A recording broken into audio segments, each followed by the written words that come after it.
My sermon tonight is in the form of a letter to a guiding light of the Jewish people. Dear Rav Avraham Yisrael HaKohen Cook, Shana Tova, Happy New Year. Our High Holy Day theme at Temple Beth Shalom used one of your quotes to frame our High Holy Day experiences.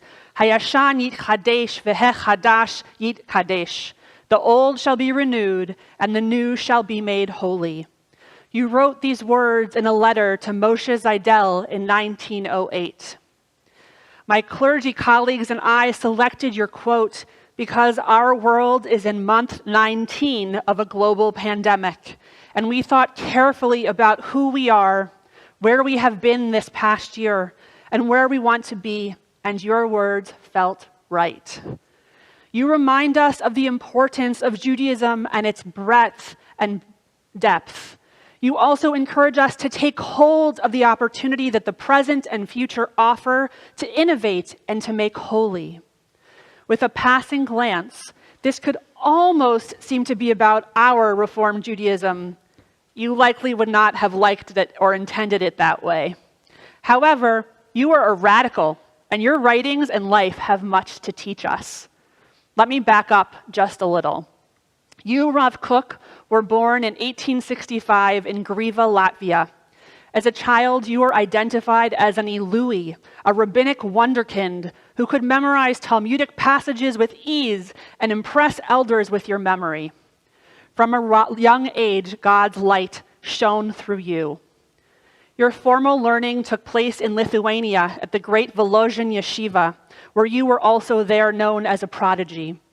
That yeshiva produced other notable alumni, including Chaim Nachman Bialik, the pioneer of modern Hebrew poetry, Yisrael Salanter, the founder of the Musar movement, and Chaim Soloveitchik, the great Talmudist, among many others. Volozhin was the equivalent of the Ivy League in the elite yeshiva learning, in part because of its focus on a university-like environment for Talmud study. You were not only a student of traditional texts of Judaism, though. You also read and knew the great Western philosophers, and your work included responses to their principal arguments. While always a pious, traditional, observant Jew, you did not live in an isolated world of study alone. You were a rabbi of the community. At 23, you had your first rabbinic appointment, where you served the people, teaching and preaching, offering pastoral care, and always learning, writing, and teaching. You utilized the burgeoning tradition of the creation and contribution to journals to share knowledge. However, you could only remain in a small town for so long. You ended up in Boysk, Latvia, until an offer you could not refuse came your way. In 1902, Yoel Moshe Solomon traveled to Europe to find a new chief rabbi for the city of Jaffa, the ancient seaport town that was becoming the urban center of new Jewish settlements in Palestine. Upon meeting, Solomon was taken with you, and you were hired for the job. The journey to Israel was long. Your family traveled from Boysk to Riga to Dvinsk, Vilna, Odessa, Istanbul, Beirut, and finally, Jaffa. When you came ashore after a long journey, you kissed the land of Israel just as other Jews did before you and continued to do after you. We've all seen those photos of that happening, and maybe we've even done it ourselves. The entourage who met you on the pier took you via carriage to your new home in Neve Tzedek. But life in Jaffa at the turn of the 20th century was not so easy. Having nothing to do with the political environment you were thrust into, you just had a lot of work. On Shabbat, you spoke at the local synagogue in fluid Hebrew, not Yiddish. You made the rounds of the organizations and communities you were expected to serve, led the local Beit Din, answered halachic questions, helped charities and welfare institutions, presided at civic ceremonies, and received visiting dignitaries. You quickly became known for giving away all your household possessions to help those in need, and co-signed paupers' loans so frequently, your family had to convince the local loan society your signature was no longer valid. Whether you liked it or not, you were under the watch of what was known as the Old Yeshuv, the pious, primarily Lithuanian and Hungarian rabbis who ran religious institutional life in Palestine, who were strict and unwelcoming to newcomers. The new Yeshuv that you served was growing in the Galilee and around Jaffa. The immigrants were significantly more diverse in their political outlook and religiosity. Though predominantly Yiddish-speaking, they were eager to build a Hebrew culture. You were a bit of an outlier, trapped between the old Yeshuv and the new. As a reformer and a pious Jew, you increasingly pushed the buttons of everyone. This year, 5,782, is a good reminder of just how radical you could be. This Jewish year, a year divisible by 7, is a Shemitah year, a sabbatical year. As instructed in Torah, this is a year that the land is to lie fallow. In your day in Palestine, the sabbatical year posed a challenge. Previously, in 1889, the Lithuanian rabbinic authorities ruled that agricultural settlements in the land of Israel could sell their lands to non-Jews and continue to work them for the sabbatical year. Just 14 years later, the Jewish population of the land of Israel was almost completely different. More out-and-out modernists, secularists, and socialists were part of the second Aliyah. Maintaining the sabbatical year according to previous rabbinic interpretations would mean financial ruin for the new Yeshuv. In your volume, Shabbat Haaretz, Sabbath of the Land, you upended all of Maimonides' extensive rulings on the sabbatical year. You took the laws and reinterpreted them for the dawn of the 20th century, not the 12th century of Maimonides. You completely rewrote the rules for Shemitah because you were living in your time and had the knowledge of what Jewish law could be. You tore apart those ancient rules in order to apply them to modernity and to building a nation. You were an innovator and creator, and Jewish law was your muse. Your argument went like this. Since most Jews did not live in the biblical land of Israel, any biblical prohibitions were not enforceable. The interpretation of the Shemitah laws were not biblical imperatives, but rabbinic, meaning they were a second-order obligation.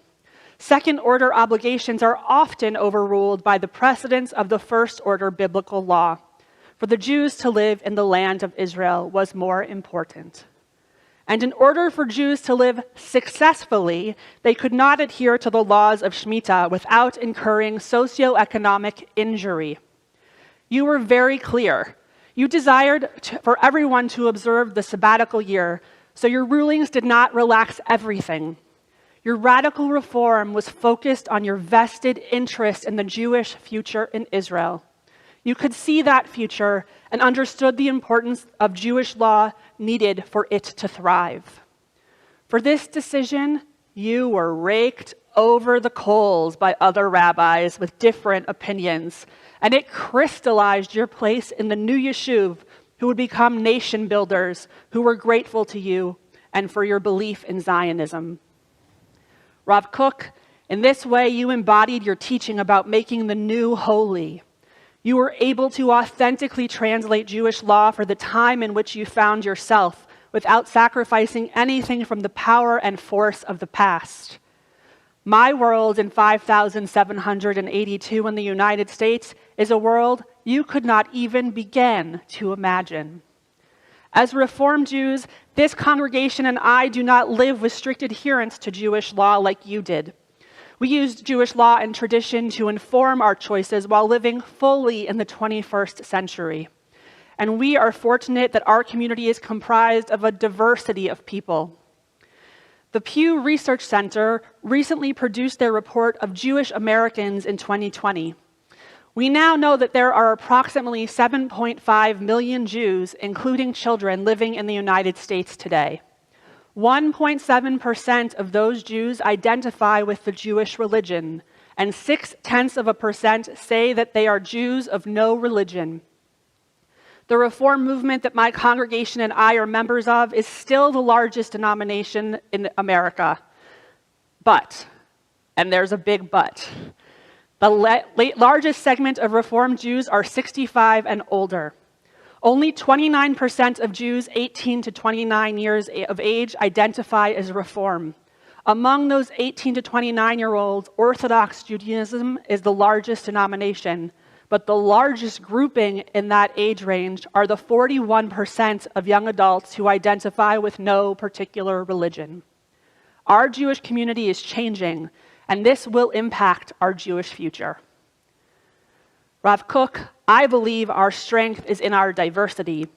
As the old Israel Movement for Progressive Judaism slogan used to say, there is more than one way to be Jewish. Remember your experience with Ben Yehuda? Yehuda Mirsky tells this story about you. A little less than a year after you arrived in Jaffa, you took your first sally into the emerging culture wars, opening the seams that would be navigated for decades to come. The crux was a heated exchange with Eliezer ben Yehuda, the former yeshiva student and renegade intellectual who likely did more than anyone else to resurrect Hebrew as a spoken language. Born Eliezer Perlman in 1858, Ben Yehuda became a radical secularist and an equally radical cultural and linguistic nationalist. He moved to Jerusalem in 1881, and by 1905 he had founded several newspapers and associations for the advancement of the Hebrew language. He had a massive multi-volume historical dictionary of the Hebrew language and antagonized the traditional religious establishment over and over again. The debate of the day was whether the Zionist dream could be actualized in Uganda, in West Africa, instead of the biblical land of Israel. Ben Yehuda was accused of not caring about Jewish history because he publicly was considering support for a Jewish state outside the land of Israel. You, Rav Kook, took no position on the Uganda plan, instead stating that there were good ideas on both sides of the debate. And it seems in your attempts to explain yourself to Ben Yehuda's newspaper, you drew scorn from both of those sides, your clerical peers and the heretical young. Perhaps you were actually successful as you managed to write a treatise celebrating both camps' commitments to tradition and change in terms that made obvious sense to neither. Rav Kook, I do not know of a rabbi today who could claim to possess your breadth of knowledge. However, I do know that I strive to be a rabbi who uses the teachings of our tradition to invite constructive and productive discourse. Sadly, my congregation and I are living in a time of near paralysis. The left and the right on any issue are seemingly incapable of entering into a respectful exchange of ideas. Instead, all sides seem to scream into echo chambers. Instead of listening to someone with whom we disagree, we create more noise in an attempt to drown them and their differing ideas out. And yet, our tradition teaches that the value of an exchange of ideas. The pages of the Talmud contain not only the majority opinion, but those of the minority too. Knowledge and meaning can be derived from a multiplicity of sources. Your teaching and your life, Rav Kook, serve for us as a reminder of this tenet of our tradition. It is ancient and it is renewed in ways for the times in which we find ourselves. Rav Kook, you taught, every person must know and understand that deep within them a candle burns, and their candle is unlike the candle of any other. There is no person without a candle. Every person must know and understand that it is upon them to toil and reveal the light of their candle for others. They must kindle them into a great torch that will illuminate the entire world. On this first evening of this brand new year, may we take your teachings and use them to light up each precious soul and in turn brighten our world. May the wisdom of our Jewish tradition inspire us to learning, to justice, to peacemaking. May the new ideas, the new interpretations, and the new opportunities to build the Jewish community of our present and future be sanctified. Hayashan yitchadesh v'hechadash yitkadesh. The old shall be renewed, and the new made holy. Shana tova u'metuka, a happy and sweet new year. Amen.